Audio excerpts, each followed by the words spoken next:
magandang araw sa ating lahat, mga kaibigan ko, kababayan. Nandito ako ngayon sa Commonwealth St. Peter's area. Nandito ako ngayon sa footbridge. Nakapamasyal din si Turk Range. Kahit sa nga ilang sandali lang na tayo ay nakakulong doon sa ating loob ng bahay. So, samahan niyo ito ko guys, papakita ko sa inyo anong mag-update tayo sa Commonwealth MRT7 construction. Kasi ongoing pa rin guys hanggang ngayon dahil naabala nung nakaraan. Dapat tapos na to 2020.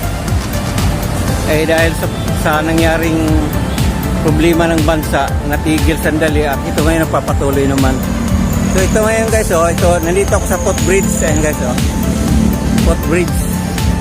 Okay, samahan niyo ako guys, pakita ko sa inyo ang status ng Commonwealth MRT7. So ito ngayon guys, ang Commonwealth St. Peter's area. Yan ang St. Peter, kaya sinasabing St. Peter. Kaya sinasabing St. Peter, St. Peter Church kasi yan, ibig sabihin. So ito ngayon yung Commonwealth guys, ayan ayan baba. Ito galing ng Fairview. At yung nasa kanan papunta doon is sa Fairview. Ito ngayon ang papuntang Quiapo. Yan guys, papuntang Quiapo. At yung area na yan ang MRT7. Yan ang MRT7 na ongoing under construction. So ito yan guys, yung papunta doon. Yan ang papuntang Quiapo, papuntang EDSA, papuntang Manila, ayan, baga. Tapos, papakita ko sa inyo guys, yung nangyari sa MRT7, ongoing under construction. Ito guys, akyat tayo dun sa taas, akyat tayo para makita natin. Mataas-taas itong footbridge na yun, kaya akyat tayo. So, ayan guys, MRT7.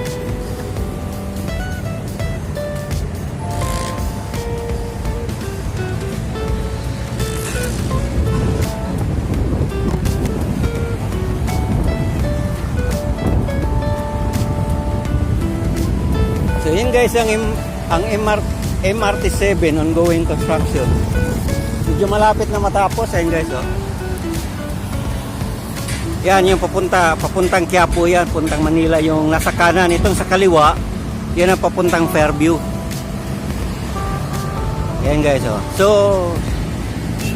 update tayo.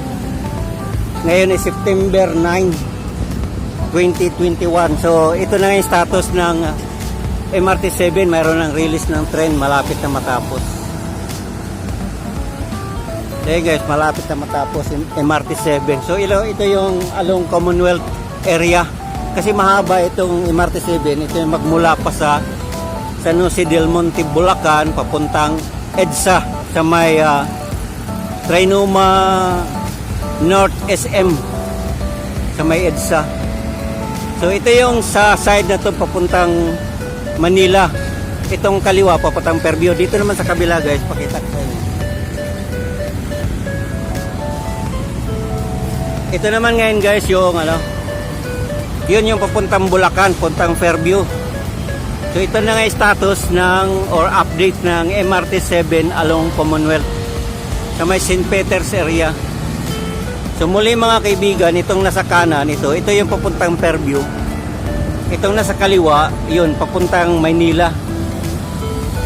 So ito naman guys, yun ang sinasabi pagkasabing St. Peter area. Ito St. Peter Church. So yan, pinaka-marker guys, yan St. Peter Church.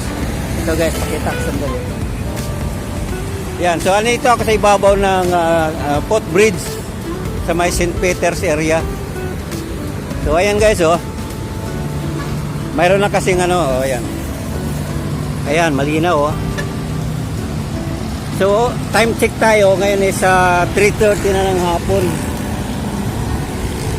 3:30. So, maganda naman ang panahon. Walang ulan. Kaya tayo ay nakapag-vlog ko at ng video. So, ayun guys. So, yan ang update ng MRT7. So, ito. Nandito tayo sa ibabaw ng footbridge. So yan ang St. Peter, pagkasabihin kasing St. Peter Church.